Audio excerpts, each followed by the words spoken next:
Wow, we're off to a great start. You probably heard my ice cold Dr. Pepper cracking open during the theme song. I cut it off early. I'm hot, I'm sweaty. Anyway, welcome to the Sober Heathen podcast. Friend and foe, I am Scott the Sober Heathen, and I'm super geeked about this conversation today. We're going to talk with Katie from California about the Sinclair method and naltrexone. And it's something, naltrexone is something that I've experienced in my recovery. And I would like to dive in more with that with Katie. But Katie, thank you so much for being on here. I cannot wait to hear more about this. Yeah, I think it's so cool you had me on. I know we've chatted a bit on Twitter and kind of know a bit about each other, but I'm excited to learn more about you as well and share about the Sinclair method. Yeah, so I guess, what is the Sinclair method? As deep or as abbreviated as you want to get with it. Sure. So, oftentimes people want to know why is it called the Sinclair method? So it's named that after the scientist who discovered it in the 90s. His name was Dr. David Sinclair. So it got given the name the Sinclair method, but the clinical term is pharmacological extinction of alcohol addiction, meaning the addiction that someone has to alcohol becomes extinct through pharmacology, through medication treatment. So let me explain what the Sinclair method protocol is basically. And by the way, I'm a success story of this treatment, which is why I'm such an advocate for it, because I struggled with alcohol for a decade and tried and just couldn't get out of that pit. And it just seemed to be getting worse. And I was honestly at my wits' end, like maybe I'll be an alcoholic forever. And then I found this method. So basically, this method uses the medication naltrexone to help someone initially start by reducing their drinking over time. So it's not an abstinence-based treatment. You actually start it while you're still drinking. A lot of people have a goal on this treatment to get to a place of like normal social drinking. Like I want to be able to have a glass of wine at a wedding or, champagne on my vacation and not overdo it. Other people have goals to go alcohol free. And I know it's controversial, but that's something that's so unique about this treatment is that people can drink moderately if they want to. Most people, I should say, because it helps to address the alcohol addiction at the root level, which is actually inside the brain. And of course, there's more to it than just taking a pill and letting it, help you drink less. But that's like the basics of it. So with the protocol, what someone does is, again, they start it while they're still drinking and they take naltrexone at least 1 hour before drinking, and then they drink on the medication. So that's the basic protocol. You take naltrexone, you wait 1 hour, and then you drink. And when someone does that over and over and over again, what's happening is the naltrexone is binding to opioid receptors in the brain, because we all know when we drink, it's extremely pleasurable and rewarding for our brain. That's what makes alcohol addictive. It feels good. And so when you take naltrexone before you drink, it's blocking an endorphin reward that your brain produces when you drink. Now, this doesn't make you sick or make drinking this miserable experience. What it does is it just makes it a little bit less interesting and a little bit less desirable. And for a lot of people, it's a gradual change that happens month after month after month, where you drink on the medication, you're like, going for it. For me, I was going to polish off my couple bottles of wine, but I'd be like, nah, like it's not as fun as it once was. And it's a gradual process. It's not an overnight thing, but for many people, when they do this repeatedly over time, they can reach that extinction point to where, for me, it honestly feels like the addiction has been erased from my brain. Like my brain is back to the place it was before I even ever had my first sip of alcohol. I don't think about drinking. I don't miss it. I don't want it. I don't fear that I'm going to relapse. It's just as if the addiction never existed. And just like to kind of close off that question is just, you can think about this like with anything in human nature. If something isn't as rewarding, we're going to want to do it less often. If our favorite restaurant gets a new chef and the food isn't as good, we're probably not going to go back every week. We might go back sometimes, but similar kind of principle is happening where you're drinking, you're doing the behavior, but you're not getting the same reward. And so for many people, usually over 6, 9, 12 months, they get to that extinction point of the addiction. Wow, that is very interesting. So so in the beginning you were taking this, it doesn't give you the endorphins, that excitement, that reward. I guess my first thought as an alcoholic is, do you feel anything from the alcohol? Yeah. Okay. Yeah. Good question. And that's like the number one objection I get, or one of them is like, well, an alcoholic's not really going to take the pill. And just to be fair, like, you have to want to make this change. Like Sure. I've seen plenty of people start the medication treatment and they weren't quite ready yet. And so they weren't taking the pill correctly. They weren't doing other things to help the medication do its job. And sometimes it takes people a few attempts to start the treatment. So, that's like number one. You have to want to make this change. Like nobody's going to, force you to do this. But do you feel anything when you take it? Yeah, you can still get drunk, you still get intoxicated, you still get the buzz effect. I personally like to drink more on the medication because over time I started to trust myself again. I could say, I'm going to go out with my friends and have some drinks, and it wouldn't turn into a blackout drinking night where I drove drunk home and said and did things I regretted. Like, Sure. I could go out and be sober minded. I'd have two drinks, over 4 hours and be good. And so, yes, you can still get drunk, you can still get intoxicated. It is just a little bit less. It's hard to describe without experiencing Sure. it, but Sure. it is Sure. just a little bit less, when you take that first drink and you're like off to the races and you're like the next drink, the next drink, Hmm. the next drink. Hmm. It kind of dampens that to where I would sip on a drink and I wasn't thinking about the following drink. I might have another one, but I wasn't something I was thinking about. So it kind of someone once told me it's like the Christmas lights aren't going off. It just makes Sure. it a little bit less like, heck yeah, I'm off to the races, which is honestly probably what a quote unquote normal drinker feels. They have a couple drinks and they're like, I don't want any more because I've already, got the reward that I was after for it.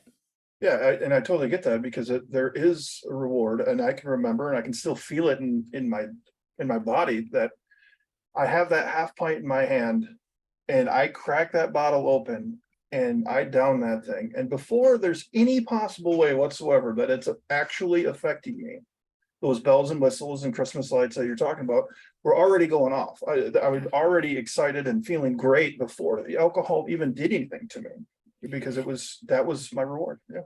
And that's such an important point you bring up because even just by craving alcohol and thinking about drinking, those pleasure hormones, the endorphins, the Mhm. dopamine, it's already happening. Like we smell it or we walk by our favorite bar or we see a commercial. So, yeah, you're exactly right. Like you're getting the pleasure before you even get to the intoxication point. Yeah, I mean, I'd get it when I'd have that bag and after I'd bought it and I'd get in my vehicle Yep. and the process of buying it was over.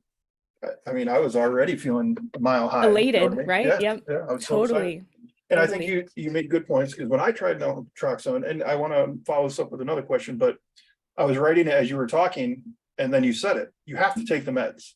You Mhm. have to take the meds, and I didn't. I mean, I did, and then I didn't because and that leads to another question. Man, this is exciting.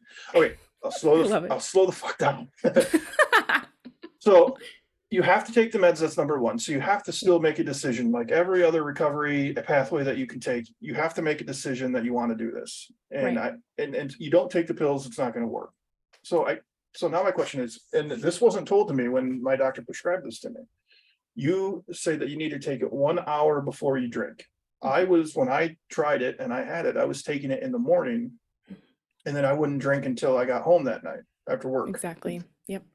So talk about that a little bit, I guess, if So you can. that's a lot. Okay, so the on-label way to take naltrexone, meaning like what it's technically approved for alcohol addiction, is take it daily. Typically, the doctor will say take it daily with abstinence, or they might be okay with you drinking because it is approved. Like there was just a recent study that came out that was like naltrexone can reduce binge drinking, and it was in the New York Times and Good Morning America. So some physicians are aware that, okay, yeah, this can help you drink less, but the issue lies in the fact if you're taking it in the morning and then drinking at night, you've metabolized most of the medication, Uh, and so it's not blocking those receptors in your brain, and so you're still getting the reward from alcohol. So it might help with like craving throughout the day, although the research is kind of like contradictory in that. Some studies say it can help with craving on its own. Other studies say it's no better than a placebo. But all that to say that targeted dose is so, so important. So you have peak levels of the medicine in your system. And so the endorphin reward is blocked because what you were doing is you were blocking your receptors throughout the day and then drinking as soon, like, and your receptors were becoming unblocked. And actually, what the research shows is that after they've kind of been blocked and then the naltrexone wears off and they are no longer blocked, they kind of become sensitive. And so you may have been reinforcing the alcohol even more so because your receptors, your opioid receptors, were super sensitive because they were just blocked. So that's something that I hear often from people. Like, I've been advocating for this for 6 years, and I'll see people in the comments, oh, that doesn't work. It doesn't work. It doesn't work. And I always want to understand, were you taking it correctly, or were you taking it like this, or were you not 100% consistent with it? And Right. all of these questions that come up. But yeah, that is super important. And even for people who start the treatment, because we have some people in our program, or I've known people that they're all day drinkers. They start in the morning and they drink all day.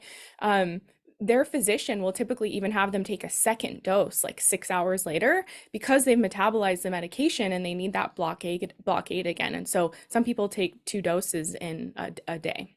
So does that answer your question? Hell yeah, it does. That's fascinating. I've just, it feels like a missed opportunity. Not for me. I think I'm at a point right now, and I told a couple of my buddies, well, my buddy and then my girlfriend, that I was going to talk about this. And my buddy's first reaction was, don't get any ideas. Don't get any ideas. And I'm like, no, I don't. I think I've made it through the hump now where I'm okay without alcohol. But I think there's people that could use help. And me being in the recovery service, working at a treatment center, I want people to be able to explore every single option that can work for them. Yeah.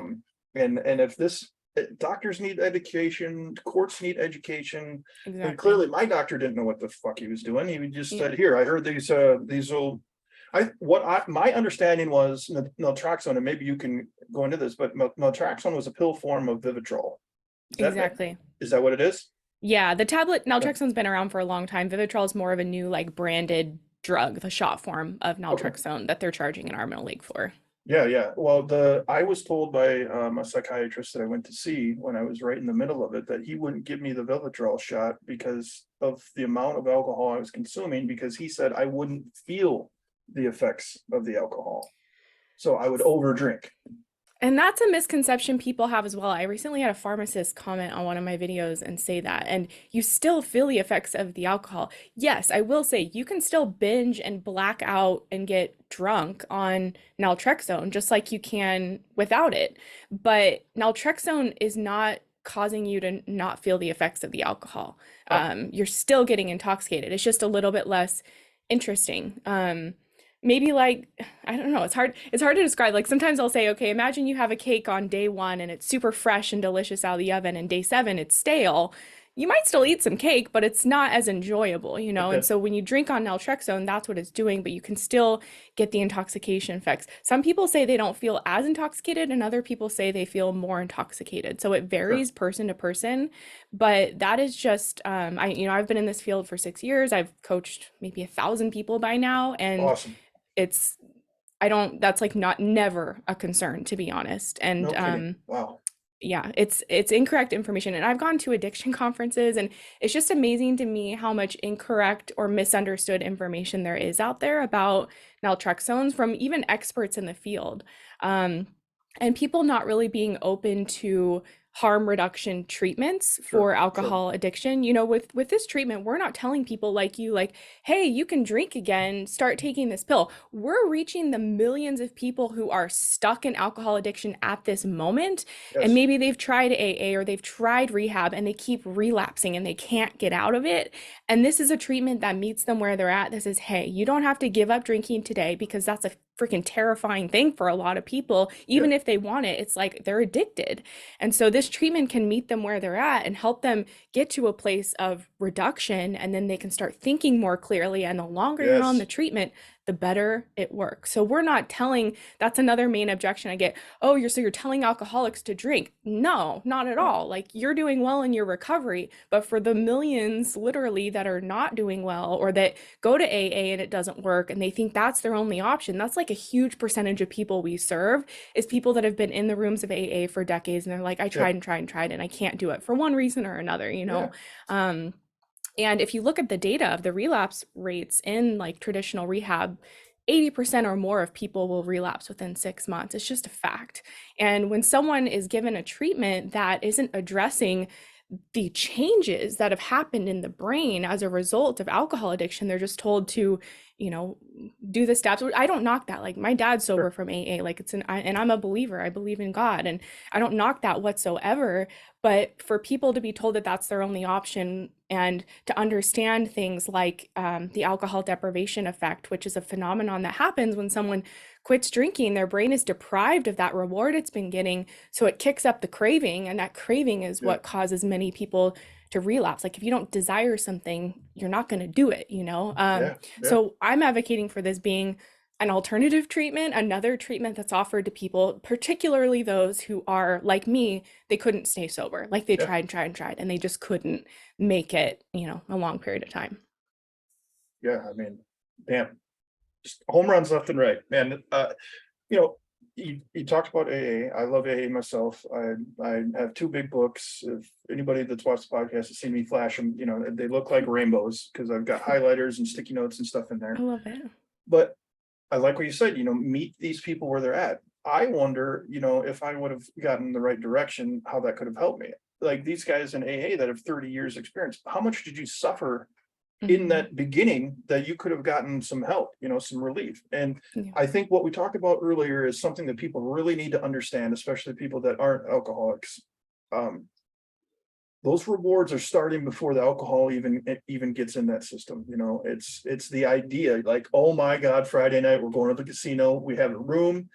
I'm already getting all this kickback and this feed, and those things are Yeah. what are leading up to these things, you know. And man, Yeah. And it's so powerful. The reward our brain gets from alcohol, like when it's measured, is twice that we even experience from sex. Like, you know, and the like wow. things that are super pleasurable. And so it starts to take like the hierarchy over every other pleasure in life. And so I don't know if you're like me, but like I didn't want to do anything unless I knew alcohol was going to be there. I Yeah. could be on the most beautiful vacation ever Yeah. with the people I love. Life couldn't get any better. And I would be like, I need a drink or this is gonna suck. Yeah. And that's because my brain was hijacked by the addiction. And by quitting alcohol, it doesn't fix that. The brain has been changed. And over time, granted, it can revert back, but it takes a lot of time. And I meet people who are 2 years sober and they're like, I still want to drink every day. I still think about drinking every day. And that's what the Sinclair method works to reverse, is it reverses that change that's happened in the brain, so that like for me, one of the biggest changes I noticed maybe a month into the Sinclair method was, you know, I was still drinking 5 days a week probably at that point, drinking very heavily still, but I wasn't thinking about alcohol as much. Like I would start thinking about drinking around 11 a.m. every day and just Yeah. fantasize and look forward to it. And it would be 2 o'clock in the afternoon and be like, oh my gosh, I forgot to think about drinking today. And I was having alcohol-free days, which I was a 7 day a week drinker. And I was Sure. having 1 or 2 alcohol-free days consistently a week that weren't like, don't drink today, don't drink today. They were just like, yeah, I don't feel like drinking today. And that was such a gift to see myself become quote unquote empowered over alcohol Yeah. and not have it be, because, you know, like the term, like, oh, you're alcohol free, but like alcohol still controlling your life. Yeah. And I could be sober, but I'd be like controlled by the alcohol still. Hmm. So this is what this method freed me from. Awesome. I, so I'm trying to, I just got thoughts racing because, you know, I see these people that are still struggling, and I have people on the podcast that have all these great stories. And like for me, you know, I got 4 OWIs. You know, I gave an honest effort in AA back in, you know, 2019, 2020. And I was going to a lot of meetings, and I tried antabuse. I tried, you Wow. know, naltrexone, obviously the wrong way. You know, and then I didn't too. I was spitting my pills out or whatever. You know, wasn't doing it, but I was it. It did. Every thought in my mind revolved around alcohol, just like you said. Yeah. You know, I mean, oh, the kids are having a birthday party. You know, a great, you know, little tiny kids running around, big smiles, opening gifts. That's enough for the normal person, but without alcohol. And if we have something that can help alleviate that, man, we have to use it. I mean, clearly Yeah. AA is not perfect. As like I think you posted something like, and I've been reading in a book, you know, it's like a 5% success rate. Yeah. And that's only like the 5% of the people, that's only for like a certain amount of time, I think, you know. So it's like we got to try, we got to evolve with the times, man. You know, Yeah. Yeah, when AA was developed, we believed that the brain was permanent. Like we didn't understand even neuroplasticity at that point. And we probably didn't understand how alcohol addiction functions in the brain Sure. nearly as well as we do today, because it was almost 100 years ago.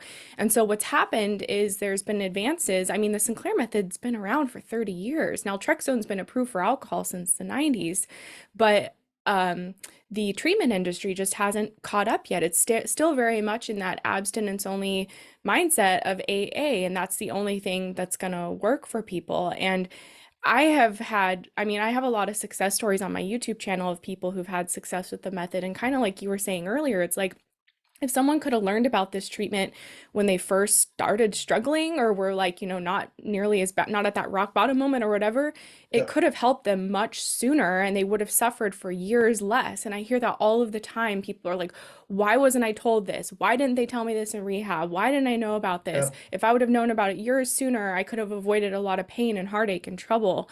And I think just for people to know, like another thing that's great about this treatment is that it doesn't have to, sometimes people say, is my drinking bad enough for the treatment or is it too bad for the treatment? And I've seen it work for mild, moderate, and severe alcohol addiction. People often say, you weren't a real alcoholic if this worked Oh, for for you. fuck's sake. Ah, I that hear drives that me a lot. Jesus Yeah. Christ.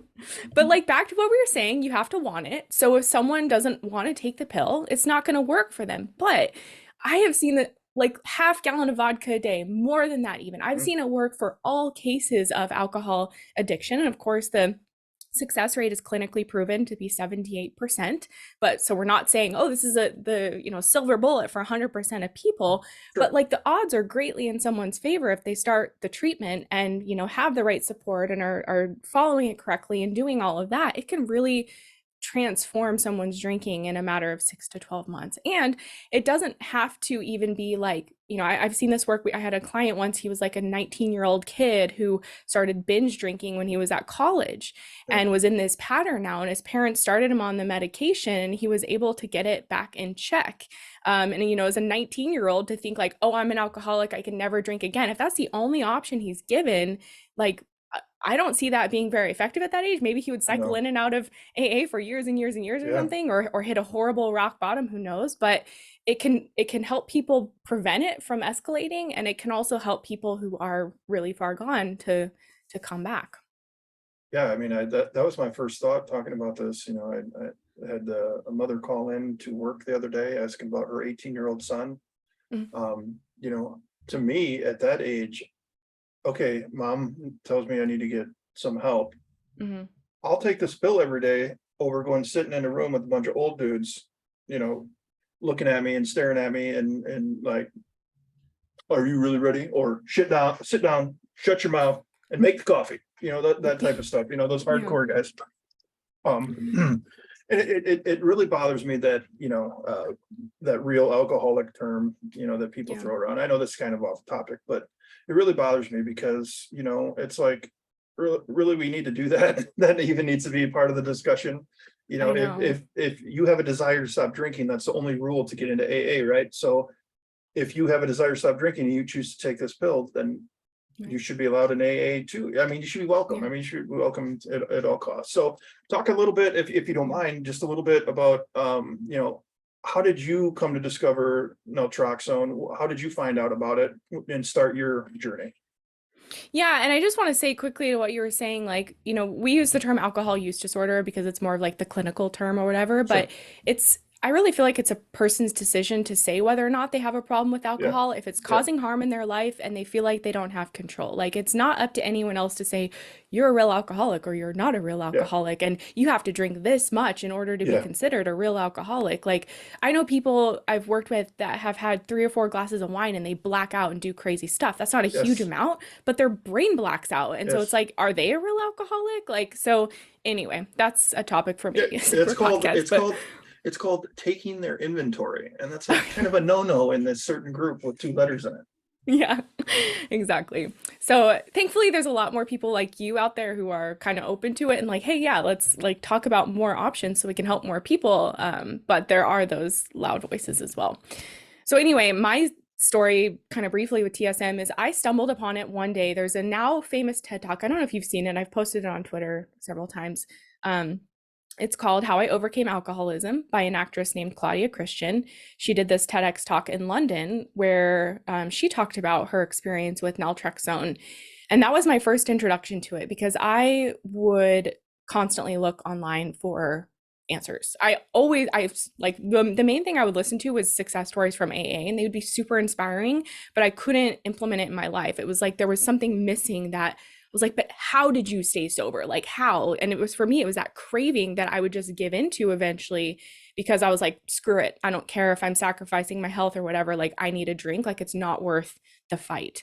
So I was always looking online for answers and I stumbled upon that talk and it seemed too good to be true. And I hear that from a lot of people. This is too good to be true. But I was like, well, I got to try it. I got, nothing to lose. And that was a point in my life where I was at a point in my drinking where I wasn't a believer then, but I was like praying for a rock bottom. I was like, maybe if my life got bad enough or if I got a DUI, then maybe I would finally quit. And I'd had horrible health scares before that were linked to my drinking. Like I almost died from blood clots in my lungs, but that didn't stop me.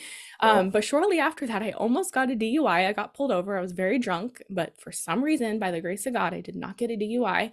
And then I found that TED Talk and that was in 2017 and it was harder to get naltrexone then. I called 4, 5, 6 doctors in my area that all refused a prescription and told me I needed to go to rehab. Finally, thankfully, there's a lot of telemedicine doctors now that specialize in this treatment and will prescribe it because naltrexone is benign, it's non-addictive, it does require a prescription, but it's like a very safe medication for most people. And so I got a prescription and started on it. Actually, this is like my 6-year anniversary. It was July of 2017 that I started on it. I don't remember the exact day. But within, I would say, the first week of being on the medication, I could see a difference, like very subtle. And that's something I want to say too. With this method, it's not like, bam, you're fixed all of a sudden. It's more these subtle changes that you acquire over time. Kind of like when you lose weight, you have to lose weight very slowly for it to be sustainable. That's kind of what happens with this treatment. I remember in the first week, again, I was like a 7-day-a-week drinker, and my doctor even told me, try to drink every day for the next 30 days on the naltrexone to kind of lay that foundation of, drinking doesn't equal reward, essentially. And so I was like, sweet, I get a drink every day. My doctor's telling me to.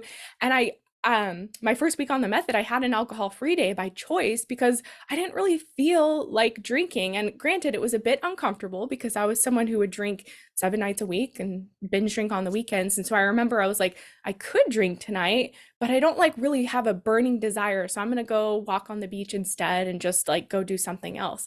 And that was such a cool feeling to experience an alcohol-free day that was not like forced and white knuckled and me just like resisting that urge. So that was my introduction to the method. What happened for me, I think I was a pretty average like textbook case for the method. It took me about 9 months to reach extinction, where essentially that means your brain is restored back to the place it was in before you had the addiction. And if you're still drinking, it's from a place of total regained control. Like, oh, I'm going to have a glass of wine because we're going to an Italian dinner tonight. And that was literally where I was at. I would have like one glass. Sometimes I wouldn't even be able to finish the one glass because I would just be like, nah, I don't like it. It doesn't do it for me anymore. I didn't like the buzz or the taste or the intoxication feeling anymore, which is just insane to say. But over the course of like the 9 months before I reached extinction, my drinking just gradually decreased. I'd have an extra alcohol-free day here and there. I'd see myself not be able to finish a full bottle of wine. I'd see myself order a 3rd glass of wine at the restaurant and not be able to finish it. Just these really cool things were happening. And at about 9 months, I was drinking literally 1 glass of wine once a month, maybe 1 or 2 glasses of wine like once or twice a month. It was like so little that I was drinking just because my brain had been fixed. Like I just didn't care about alcohol anymore. It didn't occur to me to drink. So I drank that way for about 4 months on the treatment, like 1 drink a month. And then after about a year of doing the method, I just kept not drinking. And a month after month after month, and after 4 months of not drinking, because it just didn't occur to me, I had no thoughts, no desire, I decided I was going to go alcohol free. And that was about 5 years ago now. I never say that I'm like never going to drink again because I know with naltrexone I can. I just haven't had a desire, honestly. Like it doesn't even occur to me. It's kind of like I tell people, alcohol's kind of become like my least favorite food. Like someone can offer it to me and I'm like, nope, I'm good. Or if Yeah. people are having it around me, I don't miss it or feel like I want it. It's just it feels like it's been erased from my brain. So yeah, that's a bit of my story. Yeah, that's great. Now, do you still take naltrexone, or you only No. take it if you plan on? Yeah. So I haven't Okay. taken it in 5 years. I still have some. It might be expired by now. But no, you only take it 1 hour before you drink when you follow this protocol. Okay. Have you ever taken it when you thought you were going to drink and just said, fuck it, I'm not Yeah. drinking? Yeah, that happens for people on this method because what happens is kind of like we were talking about earlier, you those pleasure hormones, those things start going off, and so you think, oh, I've had a rough day, I'm gonna drink tonight, and so you take naltrexone, but once the medication sets in, is like, oh, I don't feel like it anymore, and that happened a lot for me toward the end of the treatment, or plans would change and we wouldn't drink, and so it's not a huge deal to take it and not drink, Sure. but yeah, that does happen. Yeah, that's so great, man. I'm so glad that we got to talk about this. You said, I'll look into the How I Overcame Alcohol TED Talk. There's one, another good one that's Everything That We Understand About Addiction Is Wrong. Oh yeah. It's a, Oh and yeah, Johann Harari, right? Or yeah, something? he talks about the rats in the cage. Yep, and how, Yes. how when they have pleasurable things to do outside of it, and they have the two Yeah. water bottles, one with alcohol and one without, isolation and things like that. It's a lot more to it than just abstinence and white Yeah. knuckling it, and Hmm. just don't drink today. Okay, that's great. That's going to get me by today. But then when all hell breaks loose, what the hell am I supposed to do? Because that's Exactly. that's the one thing that made me feel good, you know. Yeah. Even Yeah. like we talked about, just from the buying it and everything, that's one thing that made me feel good. To Yeah. the relief that I can remember having, knowing that I had a couple fists stashed somewhere in the house and I didn't have to worry about going and getting some, was it's such a great feeling. And it's so Yeah. sad to say that, but it's the truth, Yeah. And if you can have something to curb that, why wouldn't you? Yeah.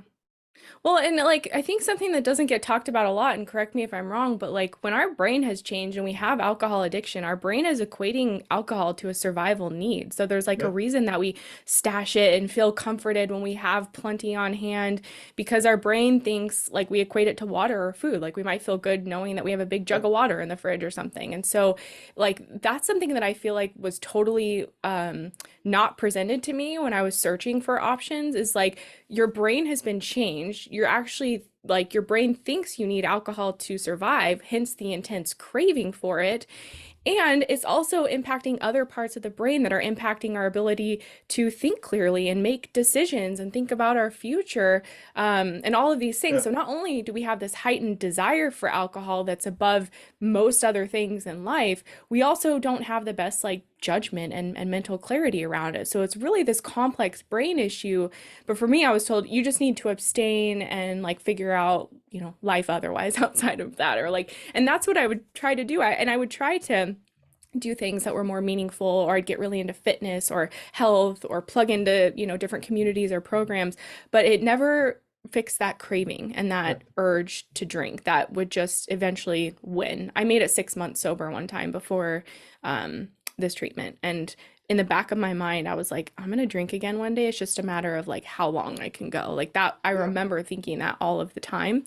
Um, but yeah, this treatment completely changed my life. So So that's why yeah. I can't shut up about it. Well, and that's good, and I hope you don't, and ignore the idiots that are, it's such a small portion of people that out there that are they're just so damn loud. They're like that Yeah. cricket that you can't find in the house, and you just want to stomp its head off. But it's like, I what we're looking for from addiction is freedom, right? So Right. I look at it this way now, like if there's an option to take a pill, you're not held down to throw it in, you take a sip of water, the pill's done. That's not Hmm. rearranging your life. You're trading one addiction for another. If I have to go to 3 to 5 meetings a week to stay sober, Hmm. now I have to rearrange my life for this Hmm. other thing. And it's not feasible for some people. It's Yeah. I don't have time to do that, or you don't have a way to do it, or the meetings suck in your area. You get Yeah. shoehorned into all these things. And now all of a sudden, now you're carrying the guilt because you didn't make the meeting.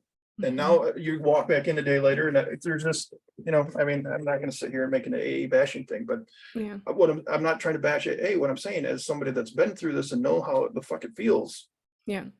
to have that freedom from alcohol and have a free life that isn't constant, meetings and having to do this and answer to certain people. I mean, I feel Yeah. like you've been living a free life for the past few years, and that's Oh, great. yeah.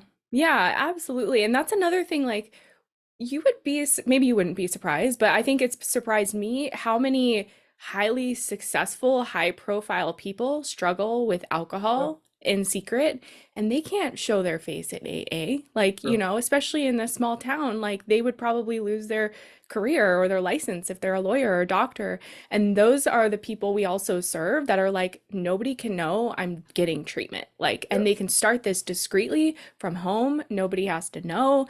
And it's working for them. And not to say that that's the only people that are yeah, benefiting from TSM, but I think that's something that's been so surprising to me is how many people are struggling in total secret and yeah, their loved ones don't know. I mean, maybe their loved ones have an inkling. And of course, there's the type of drinker where it's like their whole family knows and everyone knows it's this huge issue. But the amount of people who are drinking very heavily every single day or having binge style behaviors when their spouse goes out of town, it's like a 3 or 4 day bender or something. Like there's a lot of people in that place. And I mean, even for me too, when I started the treatment, I didn't tell anyone I was doing it because I had so much shame around my drinking. I yeah, tried to quit so many times before and failed at it. And I was like, well, if this doesn't work, I'm not going to have it just be like another treatment that I'm trying. yeah. Um, Another, yep, so people can start this discreetly and yeah, or like people who are in sales or, yeah, drinking's a part of their job. It's like, well, I can't not drink. Like I'll have to leave my career and they can start on the medication and nobody will know.